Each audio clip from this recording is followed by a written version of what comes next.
आदाब, आप देख रहे हैं आलमी सहारा। आइए डालते हैं नजर दिन भर की कुछ अहम खबरों पर। वज़ीर-ए-आज़म नरेंद्र मोदी ने मगरबी चंपारण के बेतिया में कई तरक्याती प्रोजेक्टों का इफ्तिताह किया। वज़ीर-ए-आज़म नरेंद्र मोदी ने कहा, ये वो सरजमीन है जिसने हिंदुस्तान की आज़ादी की जद्दोजहद में नई ज़िंदगी का सांस लिया और नया शोर दिया। इस सरजमीन ने मोहनदास जी को जन्म दिया था, जिसे महात्मा बनाया गया था। गांधी तरक्की याफ्ता बिहार से तरक्की पजीर हिंदुस्तान का अहद लेने के लिए बेतिया चंपारण से बेहतर कोई जगह नहीं है। वो भूमि है जिसने भारत की आजादी की लड़ाई में नए प्राण फूके, नई चेतना का संचार किया। इसी धरती ने मोहनदास जी को महात्मा गांधी बना दिया। विकसित बिहार से विकसित भारत, इस संकल्प लेने के लिए बेतिया से बेहतर, चंपारण से बेहतर और कोई स्थान हो सकता है क्या बोला? वज़ीर-ए-आज़म नरेंद्र मोदी ने बुध को कोलकाता मगरबी बंगाल में 15,400 करोड़ रुपए के मुख्तलिफ प्रोजेक्टों का इफ्तिताह और संग बुनियाद रखा। इस दौरान उन्होंने मुल्क की पहली ज़ेर-ए-आब ट्रेन को अमली तौर पर झंडी दिखाकर रवाना किया, जिसके बाद उन्होंने कुछ बच्चों के साथ इस ट्रेन में सफ़र भी किया।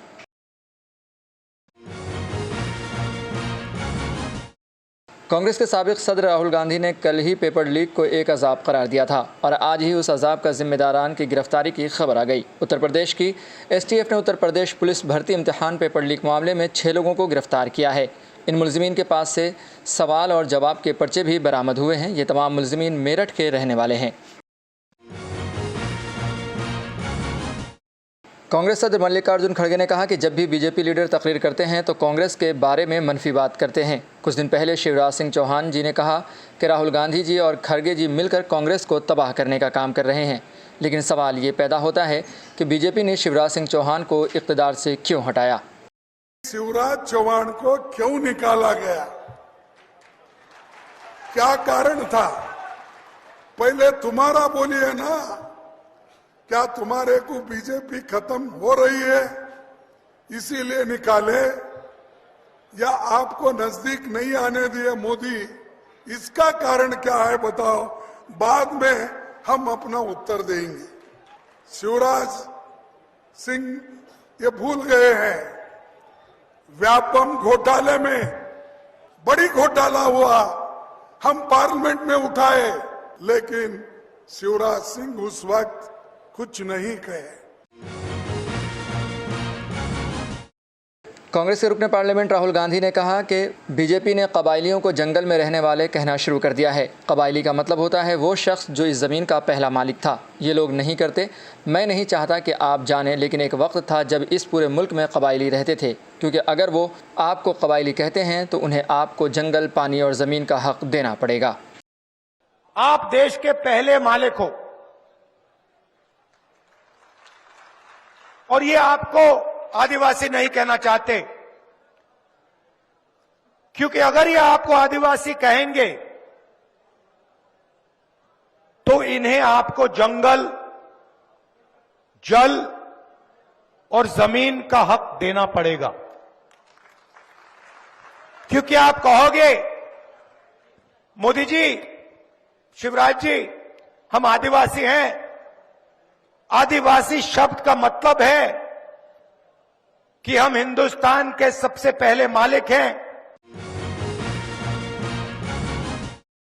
जौनपुर की MP MLA कोर्ट ने नमामि गंगे प्रोजेक्ट मैनेजर अभिनव सिंघल से मुताल्लिक 4 साल पुराने अगवा केस में साबिक MP धनंजय सिंह को 7 साल की कैद की सज़ा सुनाई है। इसके अलावा अदालत ने उन पर 50,000 रुपये का जुर्माना भी आयद किया है।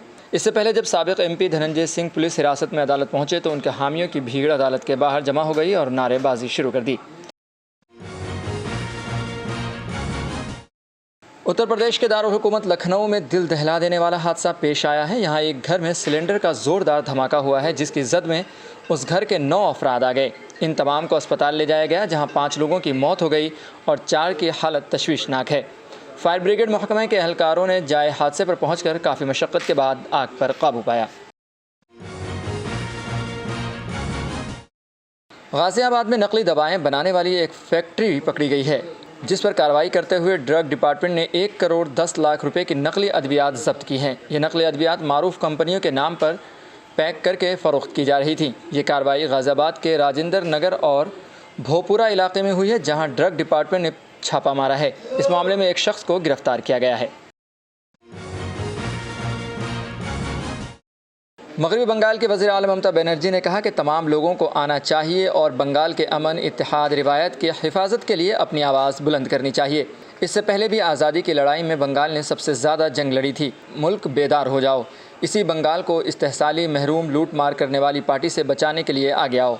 वादा करो कि हम अपनी जान कुर्बान करेंगे और NRC लागू नहीं होने देंगे। आपसे गुजारिश है कि तैयारी मुकम्मल कर लें और इसमें शिरकत करें। आप अपना अपना भाषा को पसंद करें, अपने संस्कृति को पसंद करें। हर तरह हर लोग आइए, आवाज उठाइए कि हमारा बंगाल में जो शांति है, हमारा बंगाल में जैसे एकता है, इसको परंपरा का रक्षा करने के लिए आप मेहरबानी करके आइए और वादा लीजिए कि हम जिंदगी देने के लिए तैयार है, लेकिन हम NRC करने नहीं देंगे। हम जिंदगी देने के लिए तैयार है, लेकिन बांग्ला टूटने हम नहीं देंगे। हम लड़ाई करने के लिए तैयार है, लेकिन हम बांग्ला का जो कल्चर है, कोई भी कीमत पर हम उसको टूटने नहीं देंगे। आपको सबके पास मेरी विनती है, please come and join the brigade rally. MVA meeting पर शिवसेना UBT के MP संजय राउत ने कहा, आज महाविकास अघाड़ी MVA की एक अहम बैठक हुई। एक बहुत ही मुस्बत बातचीत हुई और हमने फैसला किया है कि हम एक साथ इलेक्शन लड़ेंगे। महाराष्ट्र सीटों की तकसीम के हवाले से हमारे दरमियान कोई इख्तलाफ नहीं है। तकरीबन सब कुछ तय पा चुका है। हमने ये तय किया है, हम एक साथ चुनाव लड़ेंगे महाराष्ट्र में। बात अगर आपका सवाल होगा सीट शेयरिंग के बारे में, तो हमारे में कोई मतभेद नहीं है। लगभग सभी बातें तय हो गई है।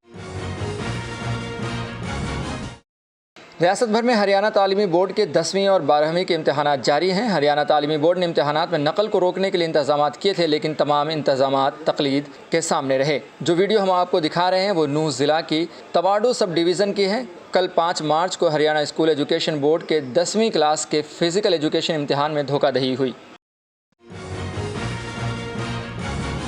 फिलहाल खबरनामे में इतना ही। हमें दीजिए इजाज़त और ताज़ा तरीन खबरों के लिए देखते रहें आलमी सहारा।